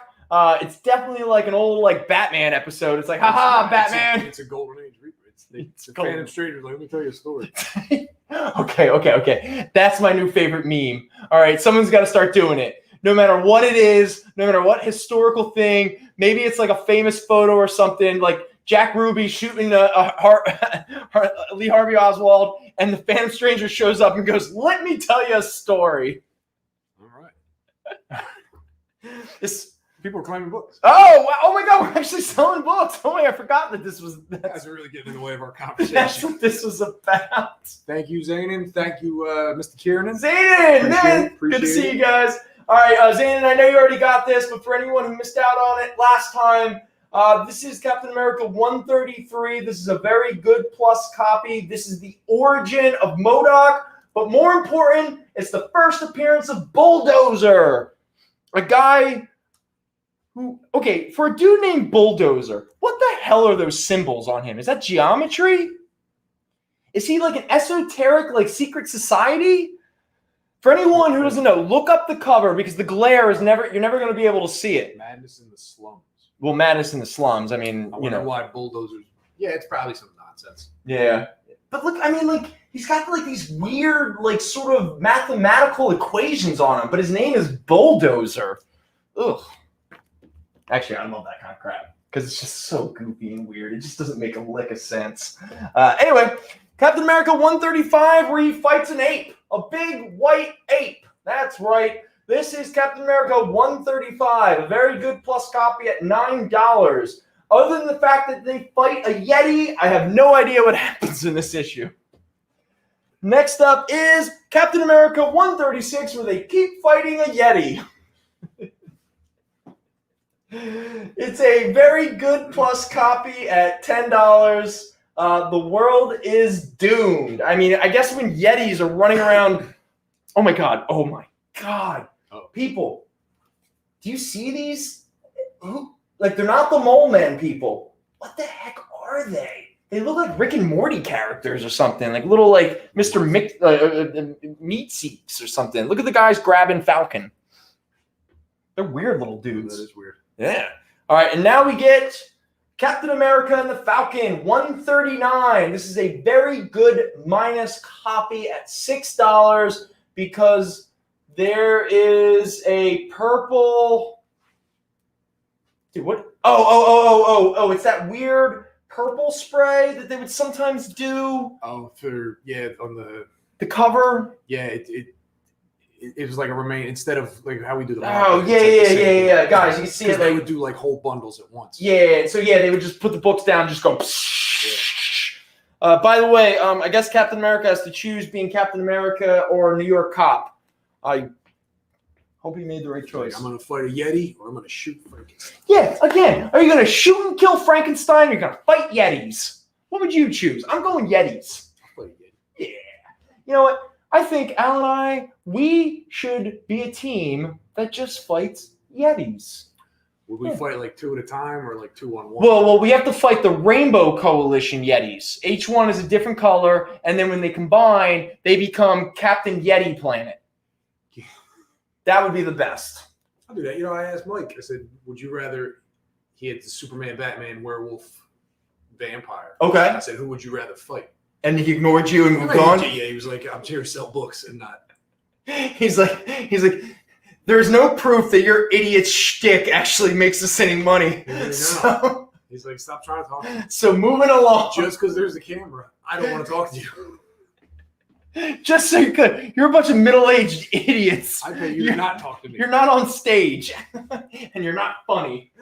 Okay, now we have Captain America and the Falcon 140. Now, this is a fun one. Okay, so this is a very good plus. Yeah, very good plus copy at $10. But this is part of a 3-part story, which is the origin of the Gray Gargoyle. That's right, the Gray Gargoyle. That boy right here. Dave Proch was out there. His team up would be Tiger Shark and Gray Gargoyle. Take down everybody. Word man, let him know we said that. So you get the first part of the 3-part origin of Gray Gargoyle's story, which means that we're going to move to issue 141, which is part 2 of the Gray Gargoyle story. But what makes this also unique, it is the last Stan Lee written Captain America issue. As far as I'm aware, I mean, maybe he wrote some Captain America later on, maybe a guest spot here and there, what have you. But as far as I'm aware, this was it for Stan Lee and Captain America as a writing team. But you also get more Gray Gargoyle. Look, there's all these people who are now gray and gargoyle-y. This is a very good copy at $6, primarily because the cover is loose and there is a missing staple? A drop staple? What does that say? I can't read Mike's writing. Cover loose, top staple. Top staple. Oh, okay. So the cover is loose because of the top staple. I think the top staple, like it poked through. Yeah, so it's not attached. So it's not attached anymore, right? Now we get the final part of the Gray Gargoyle story. This is Captain America and the Falcon 142. It's action as only the Marvel manner can do. Does the Great Gargoyle fly? I don't remember him being able to fly, but it looks like Captain America and Falcon are holding on for dear life while the Falcon or Great Gargoyle just flies around like this. By the way, Zanin, who started writing this issue? Is this Steve Englehart? Is this the beginning of that? I probably should have made a note of that. I'm not very good at my job, as the joke goes. All right, and now we move on to Captain America and the Falcon 145. Now, this is an $8 book at a very good price, plus I'm talking too much. Now, this is another 3-part story of Cap versus the Supreme Hydra. All right, so obviously, Sharon Carter looks like she's been shot. They call it skyjacked. Probably because I can't make that joke. Gary Frederick.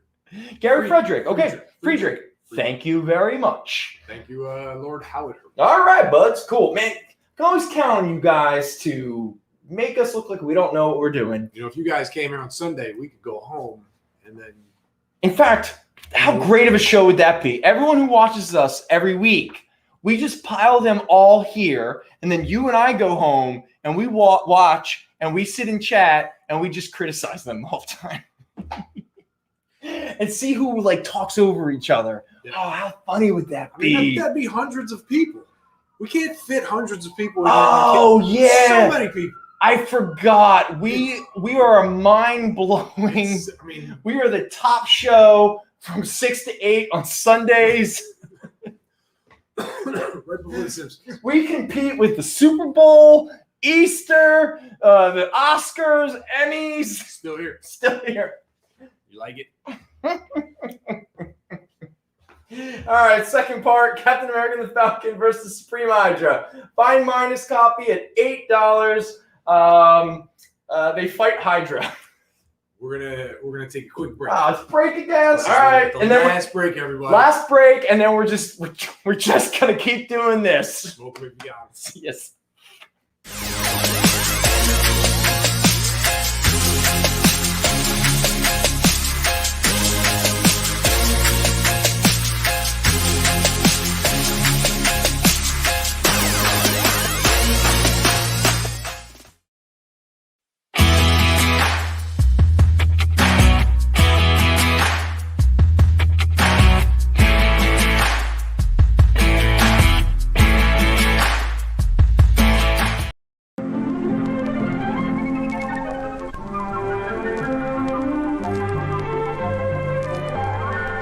There's a town that lies nestled deep in the Appalachian Mountains in the great American state of Pennsylvania. The name of the town is White Ash. With a town charter dating back to 1714, it's one of the oldest towns in the country. And as you can tell from how hard those smokestacks are puffing, it's also one of the coldest. Thankfully, the people of White Ash have a secret that's dark and very deep. A secret to keeping warm, bituminous coal. From bituminous coal as a product ingredient comes heat, power, transportation, and necessities and luxuries almost beyond count. And where, you might ask, does all that coal come from? The answer is places like Alden Mountain and towns just like White Ash, where it's dug from the mountains by the hardest working men in America, our coal miners. But while an industry supports the town supports the industry. Here are two of White Ash's finest young entrepreneurs, Catlin and Kyle, owners of the Double K gas station. Coming or going, they'll get you there. But a town can't be all work and no play. Hello, Alec. Hello, Lillian. Where are you two kids going? Why, they're going to Sif's. Don't let its Nordic theme fool you. The most popular place in every American town is the local diner, and Sif's is no exception. Home to the world-famous Stack Attack, Sif's have been filling the bellies of White Ashians since 1895. Yes, White Ash, founded by men who came from the four corners of the earth, bringing with them innovation, can-do spirit, and dark, dark secrets.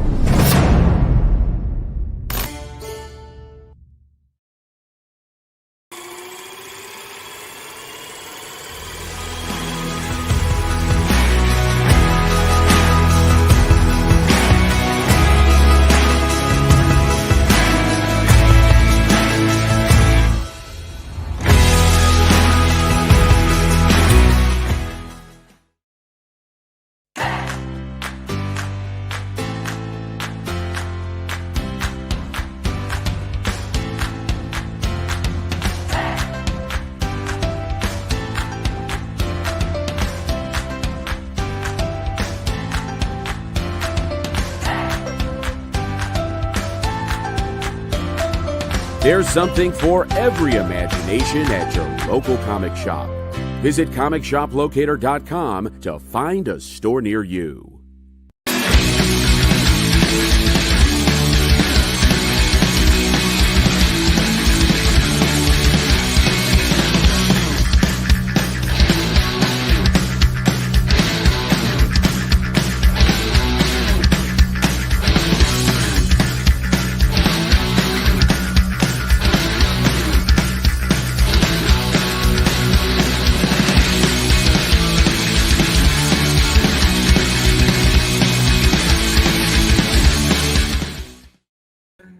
Don't worry, everybody. The button has been buttoned. Yeah, we don't need to see those chesticles. No one wants to see his chesticles. But I will say this. It really cooled me off. To Mr. Howard Hurts, we're not criticizing you. We're not criticizing anybody. Wait, did someone think we were criticizing him? He said we're criticizing people and they're just answering our questions. And he's right.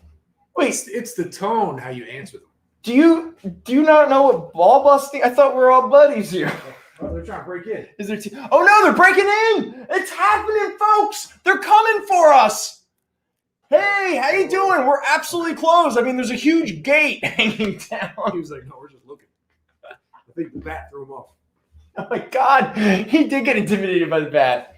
But in all seriousness, this is becoming a new segment in our show. We're sorry if anybody took our tone in the wrong way. We're just goofing around. We're trying to keep ourselves engaged in all of this, okay? We're having some fun, and Jerry don't want to talk to us anymore. Yeah, So. yeah. Jerry just body shames me. You know? I think it was an FCC issue. We can't all be JCVD, man.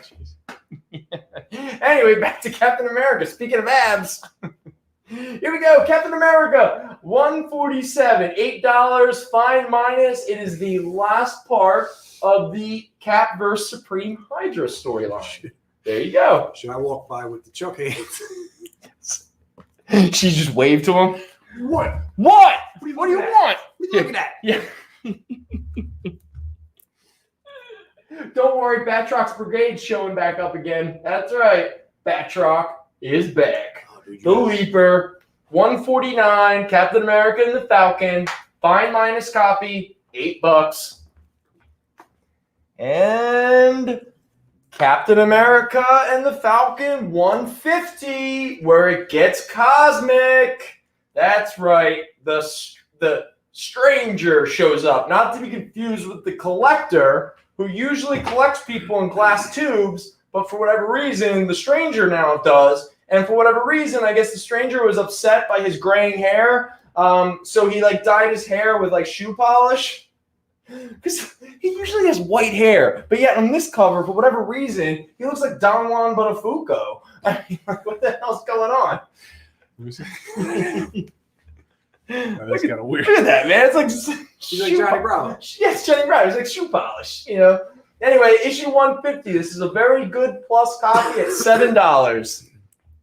And then we have issue 151, where you get the Scorpion, you get Mr. Hyde, but more importantly, you get the first appearance of Viper, also known as Jordan Strike, because that doesn't sound like a fake name.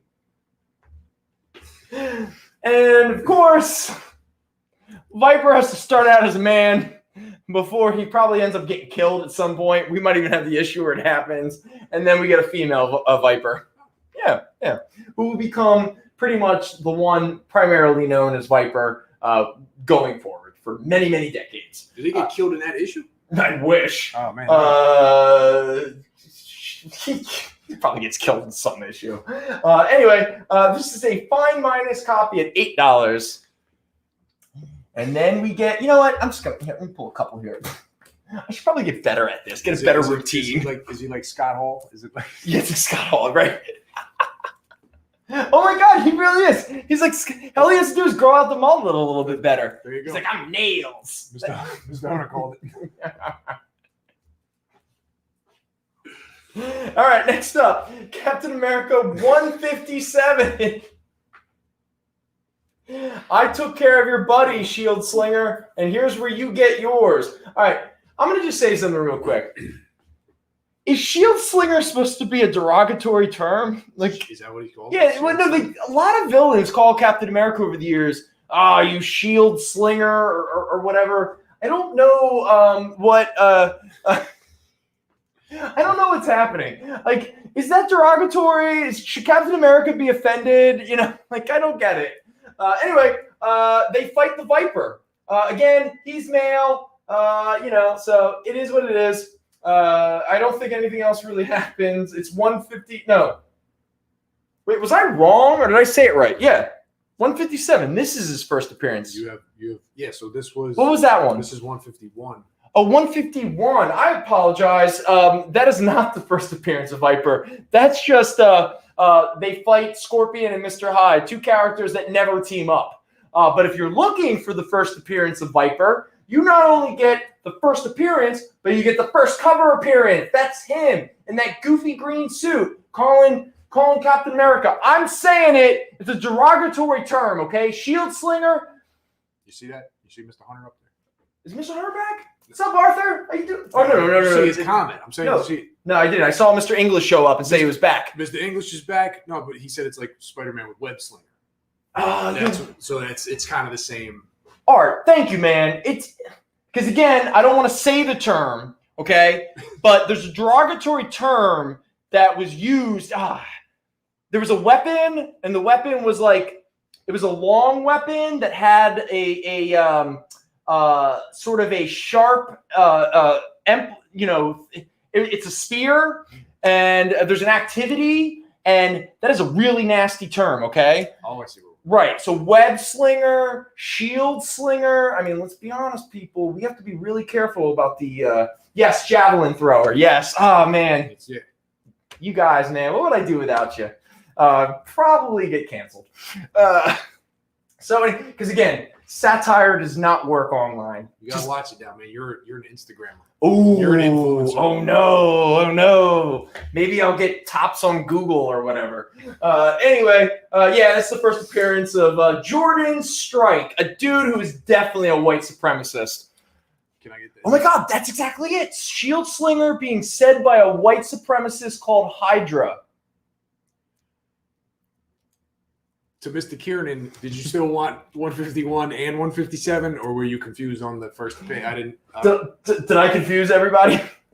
No, I just want to make sure. We're on the same page. All right. Well, don't worry, because the Falcon makes sure that supremacist gets punched in the face. Because if there's one thing that this show will never get tired of, is when Nazis get punched in the face. All right, especially by a badass dude like Sam Wilson. So there we go. Captain America 158, a fine copy at $7. And the one thing I will not agree when it comes to this cover is Captain America telling Sam to stop punching the Viper. Okay? So you say that? Yeah, he's like, Sam, Falcon, stop. You'll kill him. And if you do, Cap, get over it, man. Like, shut up, shield slinger. Yeah, shut. Yeah, he's like, he called you a shield slinger. I'm standing up for you, man. Cap, come on, dude. Be a brother. Anyway, $7. Just 156. All right. Cool. All right, cool. 151. I'll spike it hard in the trash. Bam. Yeah, I knew Jason was looking for that first appearance of the Viper. Do you remember that G.I. Joe cartoon where they were like, the Viper's coming? And they were like, oh my God, we have to like get ready for the Viper. And at the very end of the episode, there's like little old dude walks up and he's like, I am the Viper. I'm here to vipe your windows. I just always got a kick out of that. Oh, Jason wants 158. He wants Sam Wilson punching the Viper. Good. Cool. Good, man. You're a smart man, dude. Support punching supremacists. Actually, violence is not the answer. The experience in Fat Jacks does not condone anything expressed. Mr. Hunter remembers the G.I. Joe. You do! And yeah, we're not representatives of this. No. Brendan and Al do not represent Fat Jacks or the experience. They just host us. And trust us, they could dump us at any moment. Actually, it might be happening in like 15, 20 minutes. Oh my God. I wish I wasn't sober. The experience does condone comic book violence against Nazis. Oh, thank you guys. Jerry. There was a period where people were like, hey, we can't talk about that. Come on, people. We can't. Come on. There are very few people. Mike Mignola has taught us that, like, just like Indiana Jones taught us, if you don't know who the good villain is, just make it a Nazi. It never gets old. Anyway, here we go. Captain America and the Falcon, 159. A fine copy at $7. He fights Plant Man. He fights the porcupine. He fights the eel. Again, a lot of people will argue this, and hey, I'll throw it out in the chat. Nobody is right or wrong. It's just preferences, okay? But when it comes to like D-list, Z-list, Q-list, P-list, R-list villains, do you like Marvel or do you like DC? Because again, Marvel and DC have A-list villains are all epic. They're all awesome. But when it comes to the crappier villains, the goofier villains, which ones do you prefer? I myself prefer Marvel. Just saying. Anyway, $7. Yes. 159. 159. Yeah. Oh, someone's buying a book. Thank you, Zayn. Zayn. All right. Cool. Mr. Hunter. I think I looked the episode. Do you remember when Cobra Commander was on Transformers? That does sound familiar, but I can't. I feel like I looked it up on YouTube recently. Like, not recently, but like I don't remember the episode, but I am aware of it. So what was the plot? I can't remember. Like, I have no idea. All right, well, while you think about it, let me point out another crappy villain, but this time it's a first appearance. And that is the first appearance of Solar, the guy who, okay, all right. He's walking through the desert, and some kind of nuclear radiation kind of comes out and leaks into his skin. And then because he's exposed to the sun, it was called Only Human. Wait. Is that like the G.I. Joe movie where Roadblock is carrying Cobra Commander in a snake form, and the whole time he's like, I used to be human, over and over again? In fact, that's the movie I want to see. The Rock is Roadblock, who's blind, who's crawling through the sewers with a snake man on him who won't shut up about the fact that he used to be somebody. And you know who could play that snake? Vin Diesel. And you could call it a Fast and the Furious spinoff. I used to be somebody. You look at me. Shadow organization transferred the minds of the Autobots into human bodies. Oh my God, are we off the rails yet? I gotta pull it together, man. No, sorry, we reach a point. You gotta understand. We got 15 minutes. This is it. This is it, guys. Just books from now on. Yeah, we're just Captain America, and Al and I are making ourselves laugh, maybe at the expense of viewership. Anyway, so I got a Cobra lot of lies. Cobra, la la la la la. Yo, I gotta be honest, man. That G.I. Joe movie's cool. Oh no, that absolutely. And Duke should have died, except for the fact that after Optimus Prime was killed, the parents yelled at Hasbro really, really badly, and they went, "Oh my God, bring Duke back to life!" I'll do you one better. Okay. I watched the G.I. Joe movie, or I showed it to my wife. I don't know, a couple of years ago. And did she question why you were married? She absolutely went like this. Is this what your cartoons were like? From like the opening, she was like, "This is amazing." Oh, okay, awesome, Megan, you're the best. No, she was very impressed. She was like, "This is really cool." Cool. All right. I don't think we watched the whole movie. But, Nice. You know. Have you ever tried to make her watch Masters of the Universe? Oh no, that's a fan favorite. Oh, nice. That's a yeah. Cool. I'll tell you one movie I won't try to make my partner watch. What's that? American Ninja.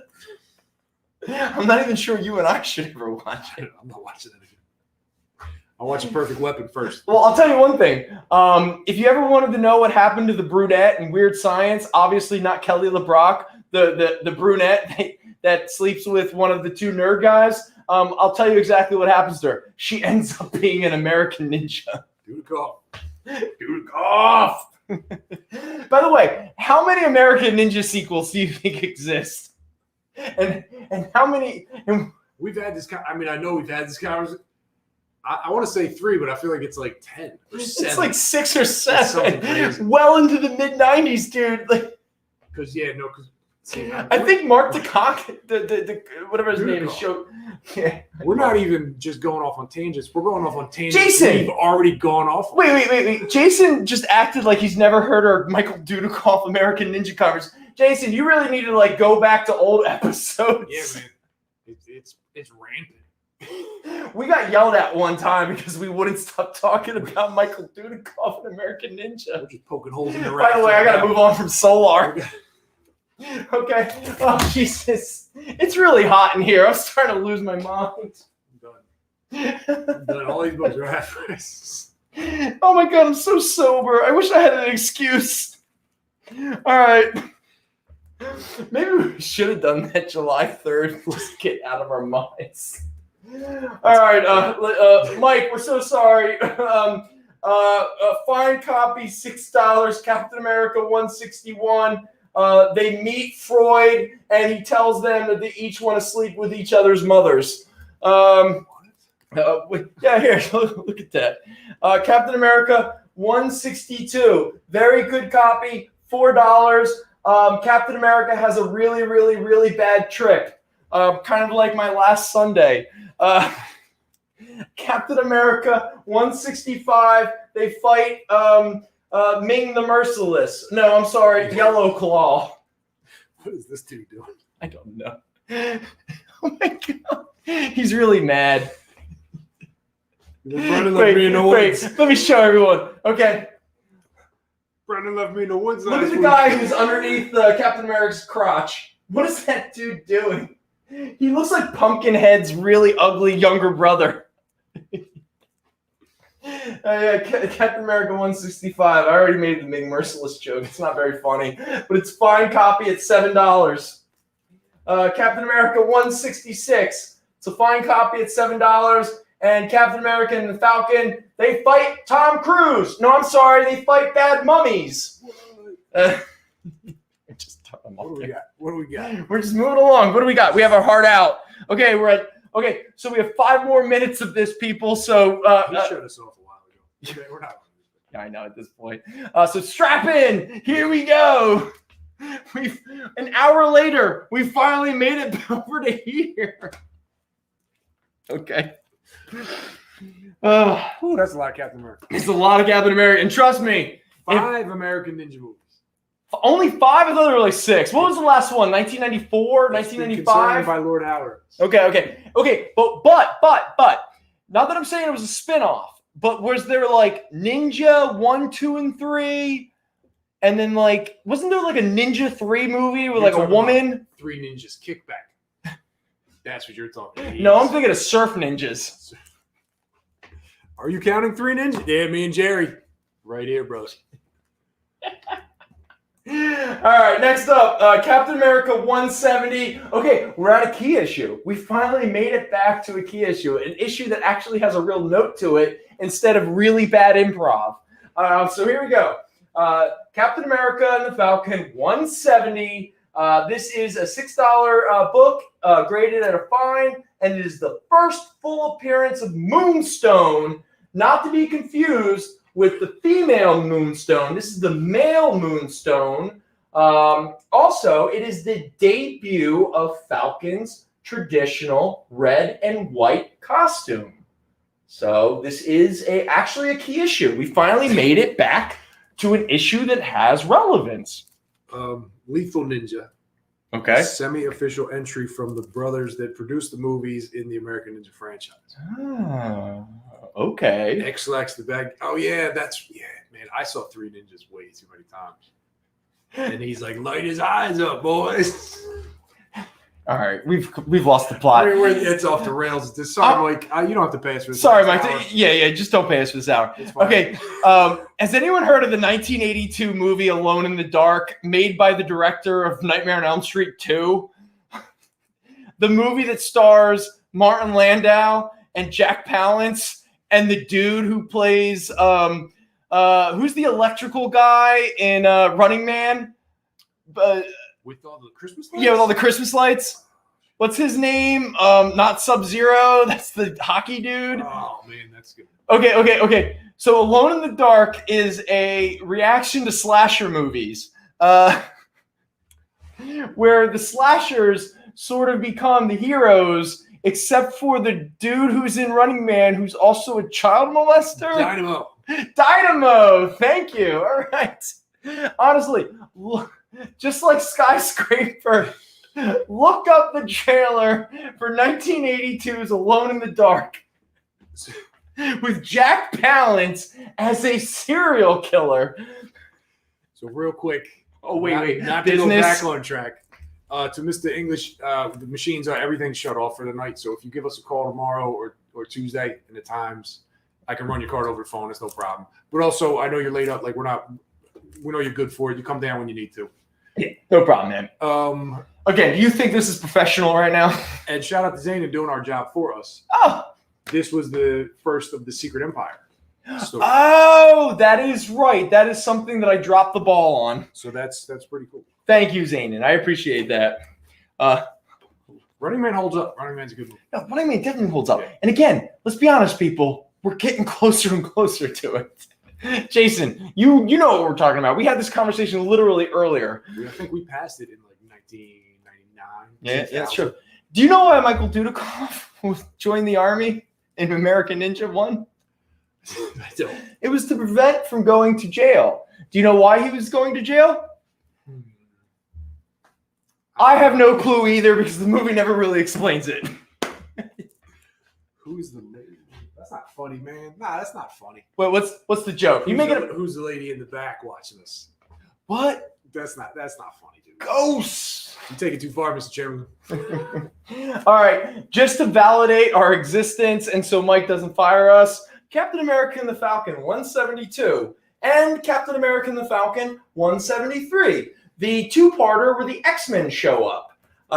This is a fine copy at $9. This is a fine copy at $9. I could have just said both copies are fine and they're $9. Look, Fancy. He makes noises and stuff like that. Doesn't he look like he has like a muzzle on his face? Even Nick Fury shows up and he shoots at Captain America. I guess friendships don't really last that long. So that's 173. Speaking of the Secret Empire, Zanin, you were correct. This cover has validated that. This is Captain America and the Falcon 174. Look, the guy is yelling for him to be crushed, and it even says the Secret Empire. So I guess we are deep in the midst of the Secret Empire storyline. All right, but let us get to, okay, here's 175. It's still the, oh my God, Al. Did you think Man Brute was a goofy name? No. Don't worry, Not because all. now you face the deadliest man menace of all. What is Man Menace? I don't know. What does that Captain mean? America 175. Very good plus 450. You get the first appearance of Man Menace. Wait, his name is Man Menace? I thought that's already. Oh my God. Okay. Shout out to everybody who gave us likes and subscribes. To Mr. Walmart, thank you for joining us. I hope you got your books. No problem. Thank you. Oh, for anyone who just joined us for the very first time, this is not this is the norm. I'm sorry. It just is. Like, Anybody interested in the Secret Empire, don't look at the chat because Zayna just ruined it. And I mean, come on. all right. Come on, but man. It's 40 years old. You can't be putting the spoilers like that. all right, so real quick, we're about to run out of time completely. So before we do, let us first mention the last two issues of Captain America that actually have a slight key quality to them. That is 178 and 181, okay? So let me pull out 178 real quick. All right, so this is Captain America and the Falcon 178. It's a fine copy at $7.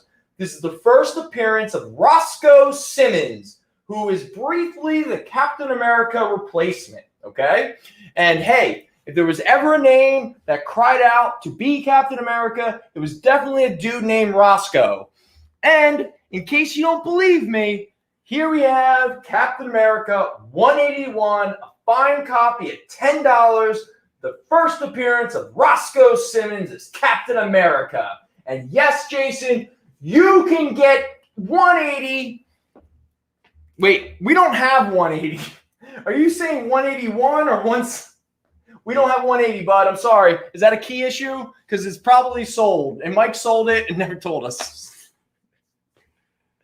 Everybody tune into the Comic Book Shopping Network tomorrow from 12 to 1 and 4 to 6, and then again on Tuesday from 10 to 12.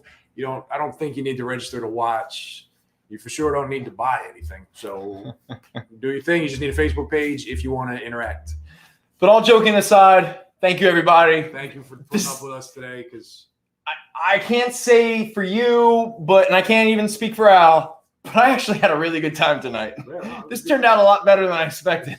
But I will say it's primarily because of you people. I think the lights just got shut off. There, we didn't pay bills because we didn't sell any books. There he goes. 180 is the death of Viper. I'm sorry, buddy. We faked you out. We didn't have it. We're terrible at our jobs. Again, if you want to join us again, we will be back here on The Experience next week. 6 to 8. Also, if you want to kind of tune in a little bit earlier than that, you can always find us on our Facebook page, facebook.com/Fat Jack's Comic Crypt. We start at 4:30. We kind of go up close to 6 o'clock. That's our little local show. We're a little bit more loose, much looser than this. Facebook will link you up to Twitter and Instagram and all our pages. But in all seriousness, guys, this has been an absolute blast. We really appreciate all of your time and attention. Thank you for hanging out with us to the end. I know it must have been quite difficult. Now we have to go fight all of the ghosts that are slowly sneaking up on us. I'm sorry that you all missed out on us being killed live on screen. But who knows? Maybe you tune in next week, and if we're still alive, you never know. Take care. Be well. Spread more love than hate. There's too much of that crap in this world. Talk to you soon. Be well. Peace.